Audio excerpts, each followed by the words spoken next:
नमस्कार, बहुत स्वागत है आपका डेली 24 भारत में। मैं हूं आपके साथ अनीता शर्मा। शुरुआत करते हैं उत्तर प्रदेश की बड़ी खबरों से। खबर यूपी के चित्रकूट से है, जहां पर पहाड़ी कस्बे में जिलाधिकारी पुलकित गर्ग ने नमामि गंगे योजना के तहत चल रहे कार्यों और पेयजल व्यवस्था का निरीक्षण किया। उन्होंने पानी की टंकी और उन गाँवों का दौरा किया जहाँ पेयजल आपूर्ति को लेकर शिकायतें मिल रही थी। निरीक्षण के दौरान जिलाधिकारी ने कार्यदायी संस्था L&T को निर्देश दिया कि पेयजल आपूर्ति जल्द से जल्द सुचारू की जाए ताकि लोगों को परेशानी ना हो। उन्होंने कहा कि गर्मी के मौसम में स्वच्छ पेयजल उपलब्ध कराना प्रशासन की प्राथमिकता है और किसी भी प्रकार की लापरवाही बर्दाश्त नहीं की जाएगी। जिलाधिकारी ने कार्यों की गुणवत्ता और समयबद्धता पर भी जोर दिया और इस दौरान पुलिस अधीक्षक अरुण कुमार सिंह, जल निगम के अधिशासित अभियंता अनिल कुमार और L&T के प्रोजेक्टर मैनेजर जो हैं वो भी मौके पर मौजूद रहे। ऐसे में प्रशासन का कहना है कि योजना के कार्यों की लगातार निगरानी की जा रही है ताकि ग्रामीणों को जल्द बेहतर पेयजल सुविधा मिल सके। यहाँ पर ये देखा गया है कि यहाँ पे पूर्व में जल संस्थान का टैंक OST टैंक जो है वो पूर्व से बना हुआ है, लेकिन ये क्योंकि पुरानी योजना जल संस्थान की यहाँ पे पहले से चल रही थी तो उनका जो ट्यूबवेल के माध्यम से पानी आता था उसमें जल संस्थान के टैंक में, वो अभी ट्यूबवेल का पानी नीचे जाने के कारण गर्मी के सीज़न में इतना प्रेशर से पानी OST में चढ़ना और वहाँ से सभी घरों को सप्लाई करना वो बहुत इफ़ेक्टिवली जो है वो नहीं हो पा रहा था। पिछले 2-3 दिन में समस्या जो है ये ज़्यादा आई थी। इसके संबंध में ये भी अवगत कराना है कि इस गाँव में अलग से जल जीवन मिशन के तहत भी हमारा यहाँ पे कार्य चल रहा है। जल निगम के द्वारा यहाँ कार्य किया जा रहा है। लगभग 1400 कनेक्शन जो हैं वो जल जीवन मिशन के तहत जो है वो लगाने का टारगेट है। इसमें मैं ये बताना चाहूँगा कि जल जीवन मिशन का कार्य लगातार चल रहा है। यहाँ पर ये देखा यूपी के बरेली में एक स्थानीय निवासी महेश पांडे ने प्रमुख खाद्य तेल company BL agro industry limited और उससे जुड़े संस्थाओं के खिलाफ प्रधानमंत्री कार्यालय में शिकायत दर्ज कराई है। शिकायत में कंपनी पर बैंक फ्रॉड से कथित दुरुपयोग, खातों में हेरफेर, कारोबार और स्टॉक को बढ़ा चढ़ाकर दिखाना और गैर कानूनी उल्लंघन, संदिग्ध धन संशोधन और बेनामी लेन देन जैसे गंभीर आरोप लगाए हैं। देखिए हमारे संवाददाता की खास रिपोर्ट। नमस्कार साथियों, एक बड़ी खबर है बरेली से। BL एग्रो, जिसे आप जानते हैं कि तेल बनाने की एक बड़ी इंडस्ट्री है बरेली के अंदर जो पूरे भारत में फेमस है। आज की डेट में एक महेश पांडे जी हैं, उन्होंने बड़े आरोप लगाकर उसमें शिकायत करी है। प्रधानमंत्री कार्यालय में शिकायती पत्र में उन्होंने लिखा है कि जो BL एग्रो है वो तेल भी खराब देती है और साथ साथ उसने बैंकों से पैसा लेकर पैसों के साथ भी कुछ 19 और 20 किया है। उनके आरोपों में उन्होंने क्या कहा, उन्होंने मुझे अपना पूरा बयान दिया। फिर हमने बात करी BL एग्रो के घनश्याम खंडेलवाल जी थे, तो उन्होंने बात करने को मना कर दिया, बोले हमारे MD से बात करिए। और इस पूरे प्रकरण में एक नाम आया गोयल जी का। गोयल जी कौन है? जो कि मुख्य खास सुरक्षा अधिकारी हैं बरेली के। जो पांडे जी हैं उन्होंने बताया कि गोयल जी रिश्तेदार हैं घनश्याम जी के। जब हमने पूछा गोयल जी से तो उन्होंने मना कर दिया। उन्होंने सीधे तौर पे कहा कि हमारी कोई रिश्तेदारी नहीं है और मैं उनका कोई रिश्तेदार नहीं हूँ, चाहे उसकी जांच करा लीजिए। क्या कहा पांडे जी ने, गोयल जी ने, और क्या शिकायतें करी, देखिए हमारी खास रिपोर्ट में। मैंने जो है ये जो BL एग्रो है इनके मालिकानों द्वारा एक तो मिलावटी तेल आवाम को बेचकर, जहां एक और आवाम के स्वास्थ्य के साथ खिलवाड़ किया जा रहा है। आप लोग देख रहे हो आज आधी से ज़्यादा बीमारियां दुनिया में तेल और खाद्य पदार्थों से हैं। इनका तेल जो है चाहे वो बैलकोलू का नाम से बिकता हो या चाहे अन्य किसी नाम से बिकता हो, टोटल तेल मिलावटी है। और मैंने इसकी शिकायत समय समय पर शासन व प्रशासन में की है, जिस पर शासन द्वारा प्रकरण की गंभीरता को देखते हुए खाद्य सुरक्षा विभाग के स्थानीय अधिकारियों से इनकी सैंपलिंग कराई गई। मगर चूंकि इन तेल माफियाओं का नेटवर्क इतना बड़ा है कि स्थानीय स्तर के जो अधिकारी थे वो बजाय उसकी ईमानदारी से जांच करने के, बजाय उसकी ईमानदारी से सैंपलिंग करने के, इन्होंने इसके प्रमोटर्स जो हैं बैल कोलू के, उन्हें लाभ पहुंचाने की नीयत से मनमाने तरीके से विधि द्वारा वर्णित प्रक्रिया के विपरीत उनकी सैंपलिंग की और खाना पूरी करके उसे जांच के लिए भेजा और इनसे सौदेबाजी करके जांच इनके पक्ष में करवाई थी। जबकि माननीय मुख्यमंत्री जी ने उत्तर प्रदेश में इसी तरह के 15 मामलों को संज्ञान लेते हुए उन्होंने कानपुर समेत कई जो इंडस्ट्रियल एरियाज में तेल के फैक्ट्री लगे हुए थे उनके प्रोडक्शन पे रोक लगा दी। कायदे में यह रोक बरेली में भी लगनी चाहिए थी, पर खाद्य सुरक्षा विभाग के अधिकारियों ने ऐसा नहीं होने दिया। मुझे तो यहाँ तक बताया गया कि यहाँ पर जो खाद्य सुरक्षा विभाग के प्रभारी हैं मिस्टर गोयल, वो इनके नाते रिश्तेदार भी हैं। मुझे कुछ विभागीय लोगों ने ये बताया, इसलिए सारा मामला ठंडे बस्ते में भेज दिया गया। तत्पश्चात मैंने इनके द्वारा अर्जित की गई अकूत संपत्ति, चाहे वो टैक्स चोरी के माध्यम से हो, चाहे विभिन्न बैंकों से बैल कोलू व इसकी सिस्टर कंसर्न्स जो हैं उनका फर्जी अकाउंट दिखाकर, फर्जी सेल दिखाकर, fabrication of documents, false implication of documents, इन्होंने वो सारे ही कागजात लगाकर सरकार का भारी मात्रा में अनुदान प्राप्त किया। साथ ही आवाम का पैसा जो बैंकों में जमा है, सार्वजनिक धन, उसकी इन्होंने मनमाने तरीके से फर्जी कागजात तैयार कराकर कैनरा बैंक से बताया गया और बैंक ऑफ बड़ौदा से बताया गया, इन्होंने लिमिट हासिल की और जो लिमिट में इनको रुपया प्राप्त हुआ है उस रुपए को इन्होंने लिमिट से प्राप्त हुए रुपए को डाइवर्ट करके इन्होंने विभिन्न तरह के अपने कारोबार स्थापित कर लिए। इतना ही नहीं, कारोबार के साथ साथ इन्होंने अकूत संपत्तियां अपने पैसे के बल के बूते, अपनी राजनीतिक पहुंच के बूते इन्होंने सरकारी संपत्तियों समेत संस्थाओं की ज़मीनों पर भी कब्जा कर लिया, फर्जी बैनामे तैयार करा के, जिसमें एक की शिकायत मैंने की है और बाकी हमारी जो लीगल टीम है और जो हमारी अकाउंट्स की टीम है वो इसकी जांच कर रही है और मैंने लगा रखा है जांच के लिए। और आने वाले समय में जब वो जांचें पूरी हो जाएंगी तो मैं वो भी उनको भी उजागर करूंगा। अभी फौरी तौर पर मैंने प्रधानमंत्री समेत भारत सरकार के विभिन्न ओहदों पर बैठे प्रशासन शासन के लोगों को मैंने भेजा है लिखकर, और मैंने कहा था इसकी विस्तृत जांच होनी चाहिए, क्योंकि और जांच भी कम से कम ईडी की अथवा सीबीआई से होनी चाहिए। सीबीआई का अपना भी एक विंग है इकोनॉमिकल ऑफेंस का, रेवेन्यू इंटेलिजेंस, उससे कराई जाए। ईडी के पास बहुत ज़्यादा अमला है, ईडी से भी कराई जा सकती है। और मैं दावे के साथ कह सकता हूँ जिस टाइम पे मेरे आरोपों की जांच होगी तो इनका एक एक कागज़, इनके द्वारा की गई सारी हेराफेरी सामने आएगी। मैंने अधिकारियों से कहा उस टाइम पे भी कि जब आप जांच करेंगे तो मैं आपकी जांच में पूर्ण सहयोग करूंगा।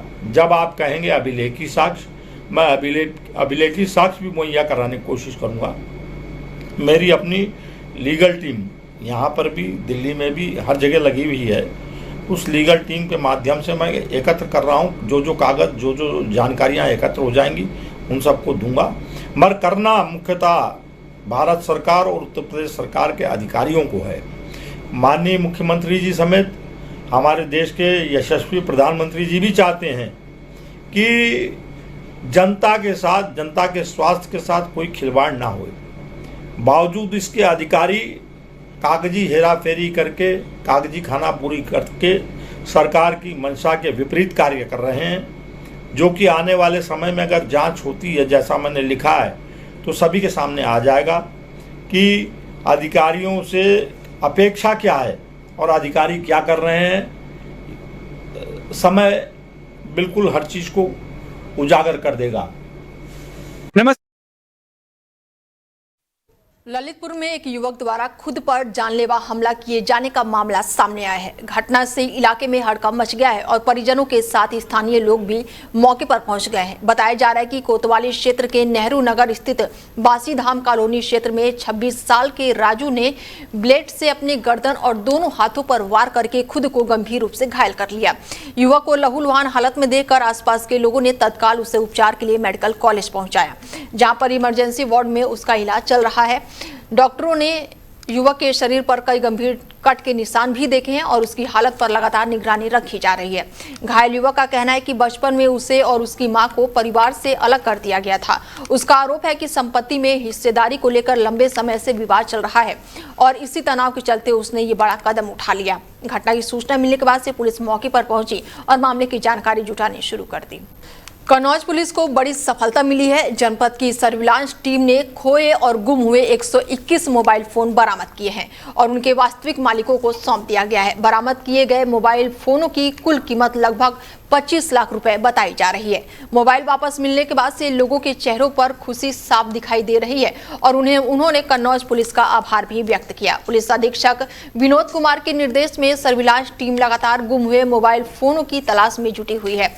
आधुनिक तकनीकी और CEIR पोर्टल के माध्यम से टीम ने विभिन्न स्थानों पर 121 मोबाइल फोनों को ट्रैक किया है और इसके बाद सभी मोबाइलों का सत्यापन करवाया गया है और उन्हें उनके वास्तविक मालिकों को सौंप दिया गया है। देखिए, आज पुलिस लाइन में एक सभी लोगों को बुला करके जो हमारे सर्विलांस प्रभारी और उनकी टीम द्वारा जनपद और विभिन्न जगहों के 121 मोबाइल बरामद किए गए हैं और इनकी कीमत लगभग 25 लाख रुपए है। सभी को यहाँ आज बुला करके पुलिस लाइन में उनको वितरित किया गया और मोबाइल को पा करके जो उसके वास्तविक धारक हैं, जो वास्तविक मालिक हैं, उन्होंने बड़ी प्रसन्नता जाहिर की और पुलिस को की पूरी प्रशंसा की। अगर किसी का मोबाइल खो जाता है तो किन माध्यमों का यूज करके शिकायत कर सकता है? देखिए, बहुत आसान तरीका है। एक एप्लीकेशन दीजिए और हमारे यहाँ जो CEIR पोर्टल है उसके माध्यम से लगभग अगर कोई भी मोबाइल यूज करता है तो उसको रिकवर करना बहुत आसान होता है। लेकिन हो सकता है कि तत्काल यूज़ नहीं करे या कहीं फेंक दे, तो उस स्थिति में देरी भी हो सकती है और न मिलने की संभावना तभी रहती है जब कोई यूज़ नहीं करे।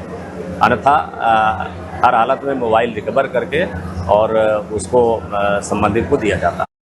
विश्व पर्यावरण दिवस के अवसर पर लखनऊ के एक गांव में पर्यावरण संरक्षण को लेकर विश्व पौधारोपण कार्यक्रम का आयोजन किया गया। इस अवसर पर थाना प्रभारी राधेश्याम मौर्य के नेतृत्व में पुलिस टीम ने पौधा लगाकर पर्यावरण संरक्षण और हरियाली बढ़ाने का संदेश दिया। कार्यक्रम के दौरान पुलिस अधिकारी और कर्मचारियों ने परिषद में विभिन्न प्रजातियों के पौधे रोपे और उनके संरक्षण का संकल्प भी लिया। थाना प्रभारी राधेश्याम मौर्य ने कहा कि बढ़ते प्रदूषण और पर्यावरणीय चुनौतियों को देखते हुए वृक्षारोपण आज समय की सबसे बड़ी जरूरत बन गया है। उन्होंने कहा कि पेड़ पौधे न केवल पर्यावरण को संतुलित बनाए रखते हैं बल्कि मानव जीवन के लिए स्वच्छ वायु और बेहतर भविष्य का आधार भी हैं। बदायूं में एक दर्दनाक सड़क हादसे ने एक परिवार की खुशियां छीन ली। हजरतपुर थाना क्षेत्र में पास में एक अज्ञात वाहन की टक्कर से मोटरसाइकिल सवार एक युवक गंभीर रूप से घायल हो गया। बताया जा रहा है कि हादसा उस समय हुआ जब युवक सड़क से गुजर रहा था और इसी दौरान तेज रफ्तार अज्ञात वाहन ने उसे जोरदार टक्कर मार दी। टक्कर इतनी जोरदार थी कि युवक सड़क पर गंभीर रूप से घायल होकर गिर गया और हादसे के बाद से वाहन चालक मौके से फरार हो गया। घटना की सूचना मिलते ही थाना पुलिस मौके पर पहुंची है और मामले की जांच शुरू कर दी है और इस दौरान हजरतपुर थाना पुलिस ने इंसानियत की मिसाल पेश करते हुए घायल युवक को अपनी गाड़ी से अस्पताल पहुंचाया ताकि उसे जल्द से जल्द उपचार मिल सके। हालांकि डॉक्टरों ने तमाम प्रयासों के बावजूद युवक की जान नहीं बचाई है और उस इलाज के दौरान उसकी जान चली गई है। युवक की मौत की खबर मिलते ही परिवार में कोहराम मच गया है और परिजनों का रो रो कर बुरा हाल है। फिलहाल पुलिस ने शव को कब्जे में लेकर पोस्टमार्टम के लिए भेज दिया है और आगे की कार्रवाई शुरू कर दी है। उन्नाव में बढ़ती महंगाई, पेट्रोल डीजल की कीमतों में वृद्धि और बिजली दरों में बढ़ोतरी के विरोध में कांग्रेस ने अनोखे अंदाज में प्रदर्शन किया। कांग्रेस विकलांग प्रदर्शन में कार्यकर्ताओं ने लोगों को मेलोडी टॉफी बांटकर सरकार के खिलाफ विरोध जताया और जमकर नारेबाजी की। ये प्रदर्शन कांग्रेस विकलांग प्रकोष्ठ के प्रदेश महासचिव और प्रवक्ता ने नेतृत्व किया था। हरदोई पुल से बड़े चौराहे तक स्थित पेट्रोल पंप और बाजार क्षेत्रों में कार्यकर्ताओं ने राहगीरों, वाहन चालकों और दुकानदारों की टॉफियां वितरित की। प्रदर्शन के दौरान कांग्रेस कार्यकर्ताओं ने मेलोडी खाओ महंगाई भूल जाओ और मेलोडी खाओ रोजगार भूल जाओ जैसे नारे लगाए। केंद्र सरकार की नीतियों पर निशाना साधा। तन्मय श्रीवास्तव ने कहा कि पेट्रोल, डीजल, रसोई गैस, खाद्य पदार्थ और अन्य आवश्यक वस्तुओं की बढ़ती कीमतों ने आम लोगों का बजट बिगाड़ दिया है। उनका आरोप था कि महंगाई के कारण आम जनता आर्थिक दबाव झेल रही है, जबकि सरकार लोगों की समस्याओं पर ध्यान नहीं दे रही है।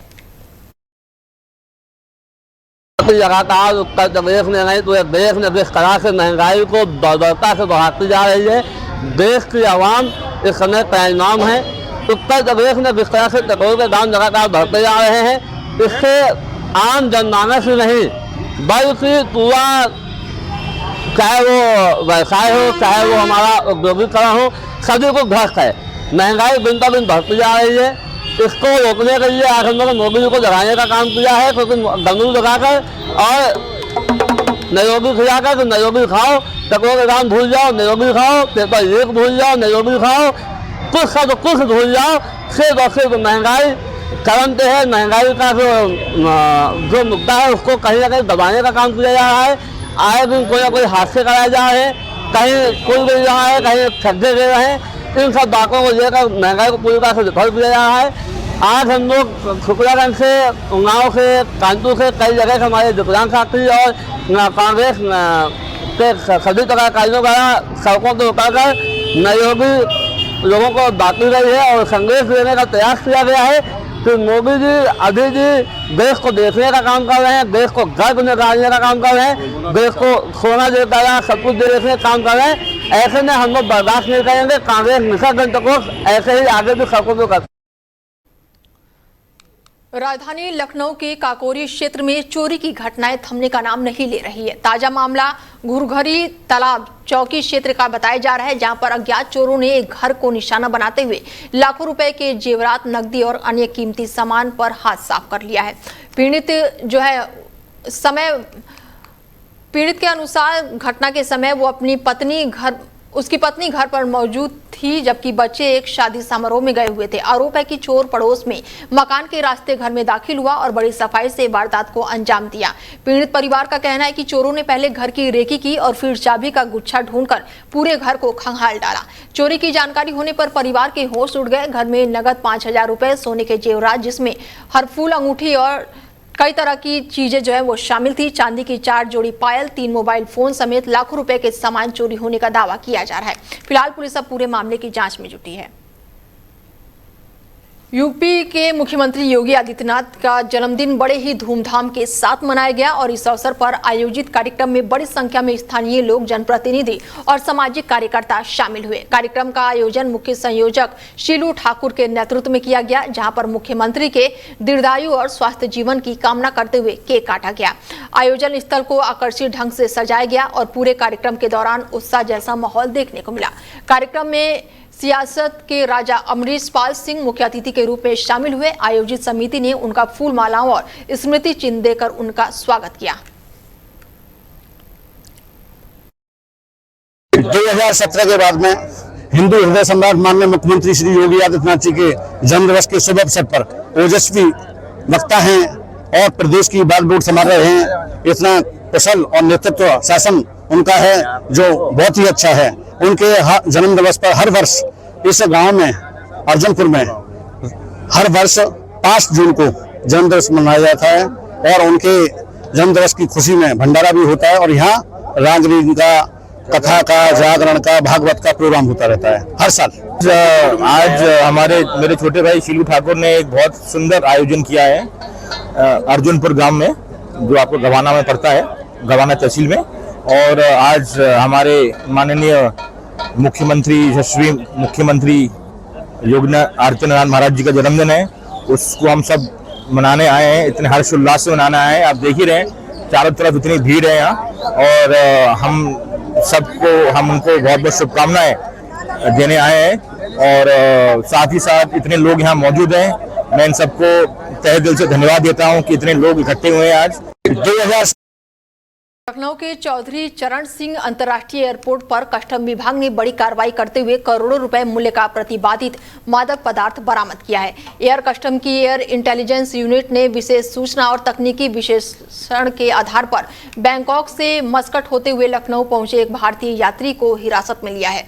जांच के दौरान यात्री के ट्रॉली बैग की तलाशी ली गई, जिसमें 13 पॉलिथीन पैकेट बरामद हुए हैं। अधिकारियों के अनुसार इस पैकेट में हरे रंग का संदिग्ध मादक पदार्थ पाया गया है, जिसकी जांच की जा रही है और बरामद मादक पदार्थ का कुल वजन जो है वो 10.300 से ज्यादा बताया जा रहा है। अंतर्राष्ट्रीय बाजार में इसकी कीमत जो है वो 10 करोड़ रुपए से ज्यादा आंकी जा रही है। कस्टम अधिकारियों का कहना है कि ये हाल के दिनों में लखनऊ एयरपोर्ट पर पकड़ी गई बड़ी खेपों में से एक है।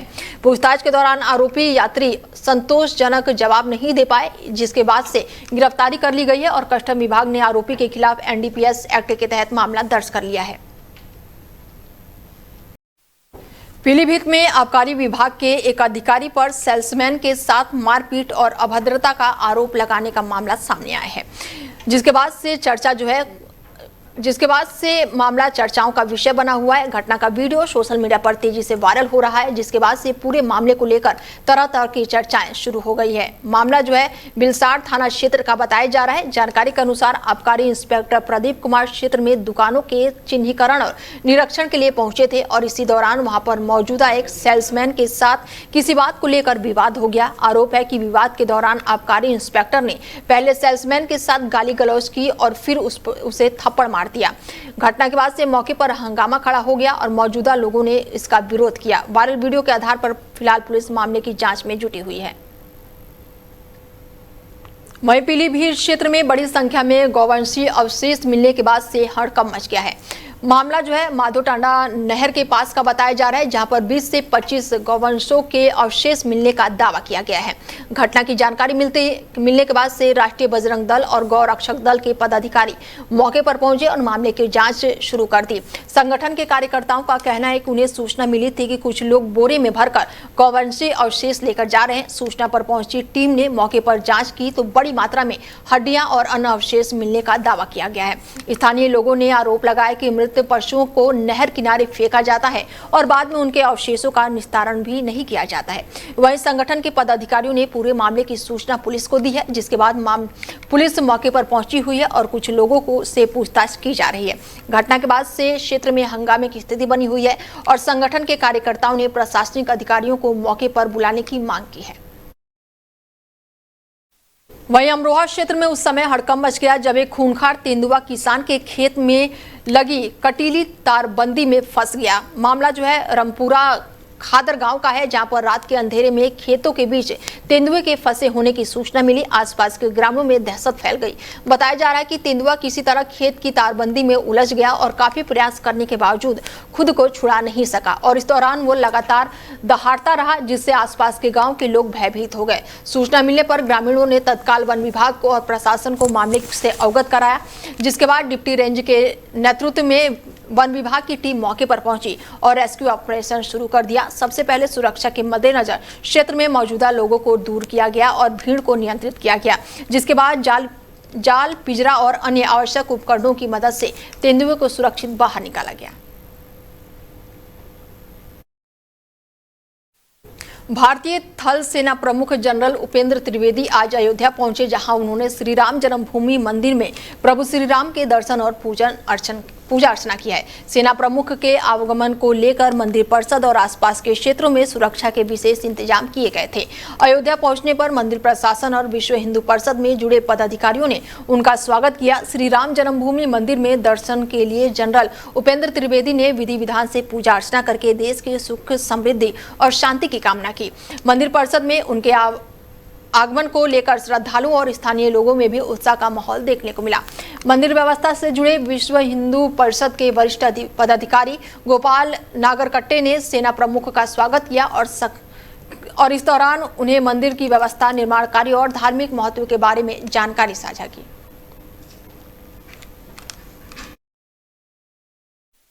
वहीं अयोध्या में बिजली विभाग के एक संविदा कर्मी की ड्यूटी के दौरान दर्दनाक मौत हो गई। घटना कोतवाली नगर क्षेत्र नाका सब स्टेशन का है, जहां पर लाइनमैन रामबली बिजली लाइन की मरम्मत के दौरान हादसे का शिकार हो गए। जानकारी के अनुसार रामबली नाका सब स्टेशन परिसर के बाहर एक बिजली के खंभे पर चढ़कर जंपर बांधने का काम कर रहे थे और इसी दौरान वो 11,000 वोल्ट की हाई टेंशन लाइन के संपर्क में आ गए। तेज करंट लगने से उन्हें जोरदार झटका लगा और वो खंभे से नीचे गिर पड़े। घटना होते ही मौके पर अफरा तफरी मच गई और आसपास मौजूदा कर्मचारियों ने तत्काल उन्हें बचाने का प्रयास किया। गंभीर रूप से घायल रामबली को उपचार के लिए अस्पताल ले जाया गया, लेकिन डॉक्टरों ने उन्हें मृत घोषित कर दिया। बताया जा रहा है कि रामबली लंबे समय से नाका सब स्टेशन में संविदा कर्मी के रूप में काम कर रहे थे और विभाग के अनुभवी कर्मचारियों में गिने जाते थे। उनकी अचानक मौत की खबर मिलते ही परिवार में कोहराम मच गया। परिजनों का रो रो कर बुरा हाल है। वहीं विभागीय कर्मचारियों में भी शोक की लहर देखने को मिल रही है। घटना की सूचना मिलने पर पुलिस मौके पर पहुंची है और आवश्यक जांच पड़ताल शुरू कर दी है। नेपाल के पूर्व उप प्रधानमंत्री और राष्ट्रीय स्वतंत्र पार्टी के अध्यक्ष अपनी पत्नी निकिता के साथ अयोध्या पहुंचे, जहां उन्होंने श्री राम जन्मभूमि मंदिर में रामलला के दर्शन और पूजा अर्चना की है और इस दौरान उन्होंने भारत और नेपाल की सुख समृद्धि, शांति और आपसी सद्भाव की कामना की। अयोध्या पहुंचने पर उनका भव्य स्वागत किया गया। राम जन्मभूमि तीर्थ क्षेत्र से जुड़े पदाधिकारी, जनप्रतिनिधियों और प्रशासनिक अधिकारियों ने उनका अभिनंदन किया। इसके बाद वो श्री राम जन्मभूमि परिषद पहुंचे और विधि विधान से पूजा अर्चना करके रामलला का आशीर्वाद प्राप्त किया।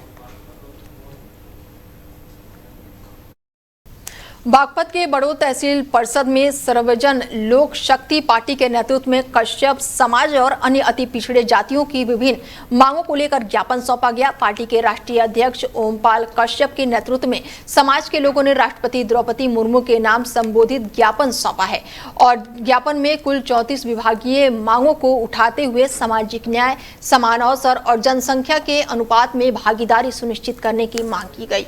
ओमपाल कश्यप ने कहा कि उत्तर प्रदेश की 17 अति पिछड़ी जातियां, जिनमें कहर है और कश्यप है प्रजाति हैं, ऐसे में 17 जो है जातियों ने इसमें शामिल है और लंबे समय से सामाजिक, शैक्षणिक और आर्थिक रूप से पिछड़ेपन का सामना कर रही। ज्ञापन इस मामले में ज्ञापन सौंपा गया है, जिसके साथ युवा और महिला और किसान भी मौके पर मौजूद रहे और ऐसे में खबर जो है राष्ट्रपति के नाम में ज्ञापन सौंपा गया है। 17 अन्य पिछड़ी जातियों ने मांग उठाई है।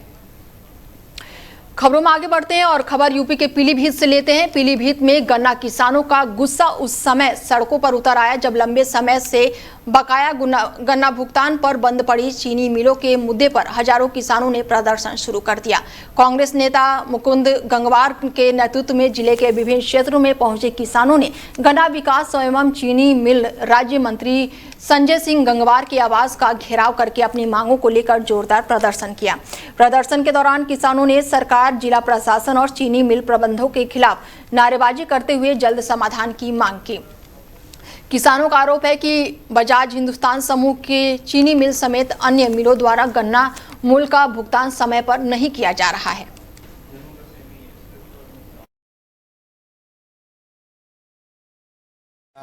यहाँ पर नवाबगंज के और बरखेड़ा शुगर मिल से संबंधित किसान आ रखे हैं। उनका कहना है कि जो नवाबगंज में एक ओसवाल शुगर फैक्ट्री है, वो 2-3 साल पहले बंद हो गई थी और उन्होंने अभी तक किसानों का पेमेंट नहीं किया है। और इसी तरह बजाज शुगर फैक्ट्री है, इसका भी यहाँ पे लोगों ने पेमेंट जो है वो पेमेंट नहीं किया, पीछे चल रहा है। तो अभी इनकी सबकी बात हुई है केंद्रीय जो अपने मंत्री जी हैं, माननीय मंत्री जी से बात हुई है और माननीय मंत्री जी ने आश्वासन दिया है कि इसको जल्दी पेमेंट कराएंगे इसका, और नवी जिलाधिकारी महोदय के माध्यम से इनका पेमेंट जल्दी जी है उसका प्रयास किया जाएगा। नवाबगंज वाली शुगर फैक्ट्री का तो जैसे बता रहे हैं लोग, वहाँ पे पेमेंट बंद हो गई है तो उसकी नीलामी की प्रोसेस चल रही है, तो जल्दी करा के पेमेंट होगा, किसानों को दिलवाया जाएगा। बाकी बरखेड़ा शुगर मिल के भी जो है प्रबंधन से बात जल्दी पेमेंट कराएगा। देखिए, ये गन्ना मंत्री जी का आवास है। गन्ना राज्य मंत्री जी हैं, पूरे उत्तर प्रदेश के गन्ना राज्य मंत्री हैं और ओसवाल चीनी मिल जो बिल्कुल 20 किलोमीटर दूर पे यहाँ से है, उसका पिछले मतलब जो पेराई वर्ष 23-24 और 23-24 और 24-25 का 70 करोड़ से ज्यादा भुगतान गन्ना किसानों का बकाया है, बेचारों की बहनों बेटियों की शादी नहीं हो पा रही है, बच्चों की पढ़ाई नहीं हो पा रही है, इलाज नहीं हो पा रहा है, और पड़ोस में गन्ना मंत्री हैं, उसके बाद भी भुगतान नहीं हो पा रहा है। बड़ा खेद की बात है। तो लोगों ने सोचा कि गन्ना मंत्री के घर चल के उनको अवगत कराया जाए। दूसरा, बरखेड़ा चीनी मिल का 13 दिन का केवल पिछले पेराई सत्र में भुगतान दिया है, सिर्फ 13 दिन का दिया है। उसके बाद पूरे पेराई सत्र का भुगतान बकाया है। कितना बकाया अभी? 135 करोड़ समथिंग रुपया बकाया है। तो ये लोग आए हैं, किसान आए हैं, अपनी गन्ना मंत्री उनके नेता हैं, उन्होंने उन्हें वोट दिया है, लोग आए हैं, उनसे अपनी बात कहने आए हैं, उनसे अपनी बात पूछने आए हैं कि भाई क्यों, आखिर हमारा भुगतान क्यों नहीं हो पा रहा है, क्या हमारा भुगतान नहीं होना चाहिए, नहीं होना चाहिए। वाराणसी में यात्रियों और स्थानीय लोगों की सुविधा को ध्यान में रखते हुए कैंट रेलवे स्टेशन के सामने नए पुलिस सहायता केंद्र का उद्घाटन किया गया। थाना क्षेत्र में कैंट रेलवे जंक्शन के सामने बने इस पुलिस बूथ का उद्घाटन पुलिस कमिश्नर मोहित अग्रवाल ने किया। उद्घाटन समारोह के दौरान क्षेत्र में व्यापारियों, जनप्रतिनिधियों और गणमान्य लोगों की मौजूदगी रही। पुलिस कमिश्नर के आगमन पर कैंट व्यापार मंडल के पदाधिकारियों ने उनका भव्य स्वागत किया। थाना क्षेत्र का सबसे महत्वपूर्ण इलाका है। यहाँ पर जो नया पुलिस बूथ यहाँ पर बनाया गया है, इसके सामने हमारा रेलवे स्टेशन है और दूसरे साइड में यहाँ का सबसे बड़ा बस अड्डा है, जहाँ पर दिन रात लेट रात्रि में भी हमारे यात्रीगण यहाँ पर उतरते हैं, आते हैं। महिलाएं रात्रि में यहाँ पर आती हैं और उनके साथ किसी भी प्रकार की कोई घटना घटित ना हो, वो स्वयं को सुरक्षित महसूस करें, इसके मद्देनज़र ये पुलिस बूथ यहाँ पर खोला गया है और यहाँ पर 24 आवर्स पुलिस की तैनाती की जाएगी ताकि किसी भी तरह की असामाजिक गतिविधि इस क्षेत्र में ना होने पाए। क्या इस तरह की पहल और भी जगह होगी? जैसे कि लोड है और जब रोपवे शुरू होगा तो ये लोड और बढ़ेगा, तो आप क्या क्या सुविधाएं यात्रियों को देंगे जिसमें ज़्यादातर बनारस? ये सबसे महत्वपूर्ण स्थान बनारस का है। जो भी व्यक्ति रेलवे स्टेशन से निकलता है सबसे पहले यहीं से गुजरता है। यदि उसको किसी भी तरह की दिक्कत है तो सामने वो पुलिस की चौकी देखता है, पुलिस का बूथ देखता है, तो उसमें एक विश्वास जागृत होता है, सुरक्षा की भावना जागृत होती है। बहुत सारी महिलाएं रात्रि के समय ट्रेनें आती हैं, हमारे श्रद्धालुगण रात्रि के समय यहाँ पर उतरते हैं, दूसरे राज्यों से आते हैं। एक उनको नई जगह जाने पर एक उनको अंडर कॉन्फिडेंट, जिसे हम कह सकते हैं कि एक हिचक रहती है कि हम नई जगह जा रहे हैं, एक असुरक्षा की भावना रहती है। लेकिन जब वो सामने ही पुलिस को देखते हैं तो एक सुरक्षा की भावना उनमें जागृत होती है। और हमारी पुलिस भी यहाँ पर तैनात होकर के आसपास के एरिया में लगातार गश्त करेगी और यहाँ पर 24 घंटे पुलिस यहाँ पर मौजूद रहेगी। फिलहाल बुलेटिन में मेरे साथ इतना ही। दीजिए इजाजत, नमस्कार।